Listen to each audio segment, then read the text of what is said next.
হবে? বলেছি না, সরকার মাথা নোয়াবে না, এই সরকার মাথা নোয়াবে না। ভোটের সময় অন্যের বাচ্চাকে টেনে কোলে তুলে বাচ্চার প্রতি ভালোবাসা দেখিয়ে মানুষের সিম্প্যাথি আদায় করে রাজনীতির নেতা নেত্রীরা, আর ভোটে জেতার পর ক্ষমতায় আসার পর ছোট্ট ক্ষুধার্ত বাচ্চা দুধটুকু গরম করতে দেয় না, সেটা বন্ধ করে দেয় ফুটপাতে। বুঝতে পারলেন? এটাই হচ্ছে রাজনীতির নেতা নেত্রীদের চরিত্র, আসল চরিত্র। ভোটের আগে বাচ্চা কোলে নিয়ে আদর করা, আর ভোটের পরে ফুটপাতে থাকা মা তার বাচ্চাকে দুধ গরম করে খাওয়াতে পারবে না। এ কেমন পরিবর্তন! আমরা কি সত্যি এরকম পরিবর্তন চেয়েছিলাম? যে ফুটপাতে থাকে, যারা ফুটপাতে থাকে, তাদের বাড়িঘর থাকলে কি আর তারা ফুটপাতে থাকে? তাদের আগে থাকার একটা ব্যবস্থা করুক, তারপর না হয় ফুটপাত থেকে তাদের তুলুক। সত্যি আমরা কোন দেশে বাস করছি? আমাদের নিজেদের এখন লজ্জা করছে। আচ্ছা, রাস্তায় কারা থাকে? যাদের ঘর বাড়ি মাথা গোজার ঠাই আছে তারা কি রাস্তায় ওইরকম ফুটপাতের পাশে থাকে? আগে তাই বলুন। যাদের ঘরে জায়গা নেই, যাদের বসবাসের সেরকম বাসস্থান নেই, তাদেরকেই আমরা রাস্তায় দেখি। আজকে এই ম্যাডাম একটা বাচ্চার দুধ গরম করছে রাস্তার পাশে, সেই মানুষটাকে, সেই মহিলাটাকে কিভাবে রুড বিহেভিয়ার করেছে। আরে তাকে ভালোভাবেও তো বোঝানো যেত। হ্যাঁ হ্যাঁ, জানি তারা অন্যায় করেছে, কিন্তু এইভাবে একটা বাচ্চার দুধ গরম করছে, এইভাবে জিনিসপত্রও রাস্তার পাশে রেখেছে, তার সাথে এইরকম ভাবে রুড বিহেভিয়ার আমি বুঝতে পারছি না। আরে রাস্তাটা তো সরকারের, ঠিক আছে, আপনারা আস্তে আস্তে করুন, ঠিক আছে, ওদের যাওয়ার জায়গা নেই, ওদের বসার জায়গা নেই, ওরা ওইভাবে থেকে অভ্যস্ত, ঠিক আছে। তা আমাদের জায়গা বাসস্থান আছে বলেই না আমরা ঘরে থাকি। আমাদের যদি না থাকতো তাহলে আমাদেরও রাস্তায় থাকতে হতো। আর আমি বুঝতে পারছি না, আপনি কি সাধারণ জনগণের মন্ত্রী নাকি শুধু যারা ওই ফুটপাতের পাশে যারা আছে তাদের মন্ত্রী? এইটা আমি বুঝে পাচ্ছি। ফুটপাত যখন পরিষ্কার হচ্ছে, আমার মনে হয় ফুটপাতটা ভালোভাবেই পরিষ্কার করাটা উচিত।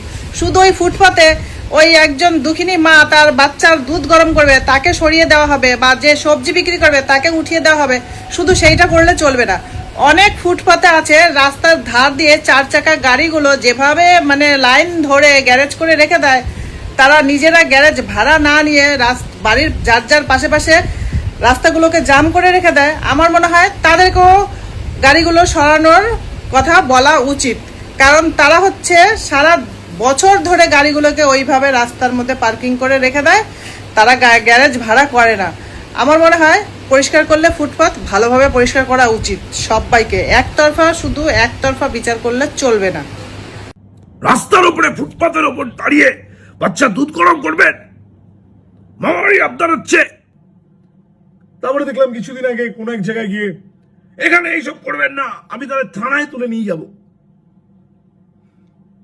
যে গরিব মানুষের চোখের জলে দাঁড়িয়ে, যে গরিব মানুষের ভোটে জিতে আপনারা বড় বড় নেতা হয়েছেন, বড় বড় লিডার হয়েছেন, সে গরিব মানুষদের চোখ রাঙাচ্ছেন।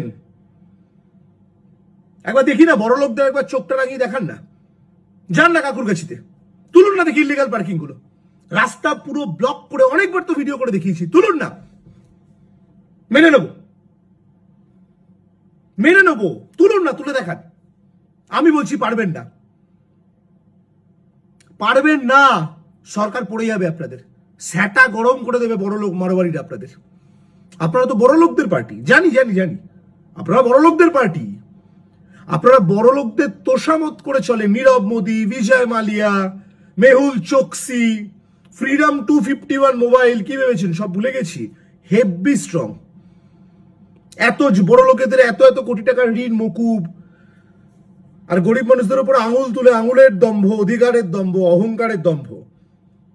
যে গরিব মানুষের চোখের জল এইভাবে ফেলালেন, যে গরিব মানুষকে এইভাবে ডিসরেসপেক্ট করলেন, এইভাবে অসম্মান করলেন, আমি অ্যাডভোকেট অরিন্দম কাঞ্জিলাল, আমি তো ভীষণ ঈশ্বরে বিশ্বাস করি।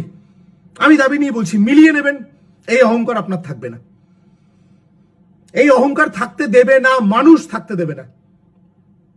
ফুটপাতের উপরে যারা মাছ বিক্রি করেন, ফুটপাতের উপরে যারা বসে একটু কিছু করেন, বিশ্বাস করুন আমাদের কোনো অসুবিধা হয় না, কিন্তু গাড়িগুলো যখন রাস্তাটা ব্লক করে দাঁড়িয়ে থাকে, যখন আমাদের গাড়ি নিয়ে পাস করতে সমস্যা হয় যেখান থেকে দাঁড়িয়ে, তাহলে ইকুয়ালিটি বিফোর ল আর্টিকেল 14টা সেম হতে তাদের প্রতি অ্যাপ্লিকেবল হওয়া উচিত। করবেন না, করতে পারবেন না, যান না একবার সল্টলেক ইলিগাল পার্কিং গুলো, যান একবার নিউ টাউনে আসুন, আমাদের রাজারহাট নিউ টাউনে আসুন, ইলিগাল পার্কিং যে জায়গাগুলোতে আছে আসুন না একবার। পারবেন না, স্যাটা গরম করে দেবে বড় লোক ওই মারোয়ারি বা গুজরাটিরা। গরিব মানুষের ওপরে চোটপাট দেখাচ্ছেন, গরিব মানুষের রেবেল দেখেছেন? দেখছেন না এক ভদ্রমহিলা কিরম সুন্দর এই মুহূর্তে দাঁড়িয়ে, এমন অবস্থা হয়েছে দাঁড়িয়ে কিছু করতে পারছেন না চেয়েও। আমি বলতে পারি মুখের ওপরে, আমি বলতে পারি মুখের ওপরে, যেটা করছেন ঠিক করছেন না। গরিব মানুষের অভিশাপ, অসহায়তার সুযোগ নেবেন না, গরিব মানুষের অভিশাপটা কুড়াবেন না। ইকুয়ালিটি রাখতে গেলে ইকুয়ালিটি বোথ সাইডের ক্ষেত্রে রাখুন, তবে গিয়ে মানবো হ্যাঁ একজন প্রশাসক হয়েছে যে ঠিকটাকে ঠিক এবং ভুলটাকে ভুল বলতে পারে।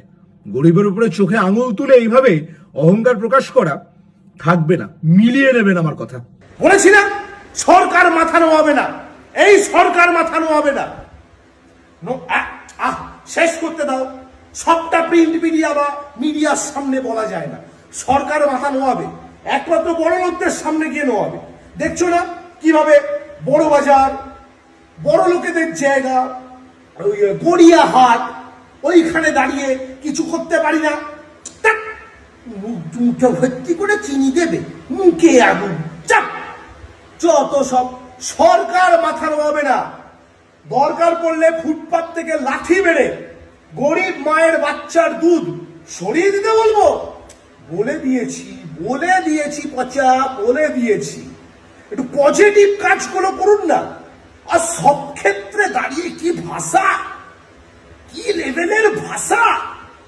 সরকার এখনো অব্দি বড় লোকেদের কাছে ছাড়া মাথা নত করে না, নীরব মোদীর কাছে ছাড়া মাথা নত করেনি, মেহুল চোকসির কাছে ছাড়া মাথা নত করেনি। হ্যাঁ, দরকার পড়লে চিনির জায়গায় মুটো নুন দে, মুটো ভর্তি করে চিনি দিচ্ছে। একে আমার প্যান্টুলন খুলে যাওয়ার দশা, অর্থ জোগাড় করে দেব। মা গো মা, অর্থ জোগাড় করতে গেলে তো আমার আরো যাই হোক।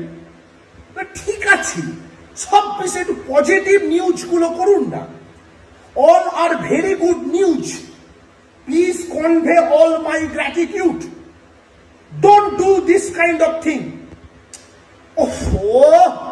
সব বিষয় নষ্টামি। এই বসুন্ধরা, সব জায়গাতে আপনারা এই কাজকর্মগুলো গিয়ে করেন, তোমাদের কেউ কি শিখিয়ে নিয়ে আসে? কেউ না।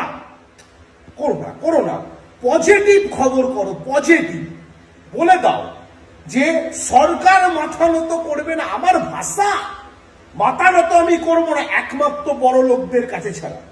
নীরব মোদী, বিজয় মাল্লিয়া, মেহুল চোকসি, ফিরান 251, তারপরে কোন এক ব্যাংকের এখান থেকে কে সালা লোন ফোন নিয়েছিল তার দিকে বলতে পারছি না, দাঁড়িয়ে একটা বাচ্চা মা, একজন বাচ্চার মা দুধ গরম করছে, তার দুধ সরিয়ে দাও, সরিয়ে দাও, সরিয়ে দাও, সরিয়ে দাও।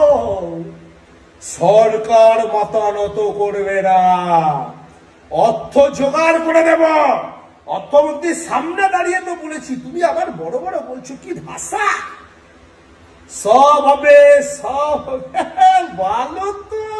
ফুটপাথে সন্তানের দুধ গরম করা মাও এই দেশের নাগরিক। বড় লোকদের সামনে নীরবতা আর দুর্বলদের ওপর গরম দেখানো বন্ধ হোক। আজ বিছানা, ট্রেন, তিরপল, জামা কাপড় ঝুলিতে সংসার পাতার জায়গা নয়। সংসার পাততে হয় দোকান থেকে, অসুবিধা নেই, আমরা দোকান দিয়ে দিচ্ছি। স্মিতা ম্যাডাম, আপনি দোকান দিয়ে দিন, আমরা দোকান দিয়ে দিচ্ছি। কিন্তু ফুটপাত দখল করে এটা করা যাবে না, এই সরকারের আন্দোলন করা যাবে। অগ্নিমিত্রা পাল ম্যাম, আপনি যে বলছেন যে যারা ফুটপাতে আছে তাদেরকে গিয়ে বলছেন যে ফুটপাত কখনো সংসার করার জায়গা নয়। হ্যাঁ, এটা আমরাও জানি, ফুটপাত কখনো সংসার করার জায়গা নয়। কিন্তু আপনি কি জানেন যে হাজারো মা, লাখো মা তাদের সংসার পেতেছে পুরোটাই ফুটপাতে, তাদের সন্তান হয়েছে, সন্তান বড় করেছে, কারণ তাদের কোনো যাওয়ার জায়গা নেই। হাজারো অসহায় মা কিন্তু ফুটপাতেই সংসার পেতেছে, সন্তানের মুখে দুমুঠো খাবার তুলে দিয়েছে। হাজারো মা কিন্তু এরকম জীবনের সাথে লড়াই করেছে, স্ট্রাগল করেছে। আপনার যদি ফুটপাত প্রয়োজন হয় আপনি নিয়ে নেবেন, কিন্তু একটা জিনিস মনে রাখুন আর একটা জিনিস করুন। আপনি যেহেতু সরকার, হ্যাঁ আপনারা যেহেতু সরকারের লোক, আপনারা জনগণের ভালো চান, তাহলে আপনারা সেই ফুটপাত নিয়ে নিন না। কিন্তু আপনাদের যে সরকারি যদি জায়গা থাকে তাহলে তাদেরকে বাস করার জন্য দিন না, আগে খুঁটিয়ে দেখুন অ্যাকচুয়ালি তাদের জায়গা আছে কি নেই।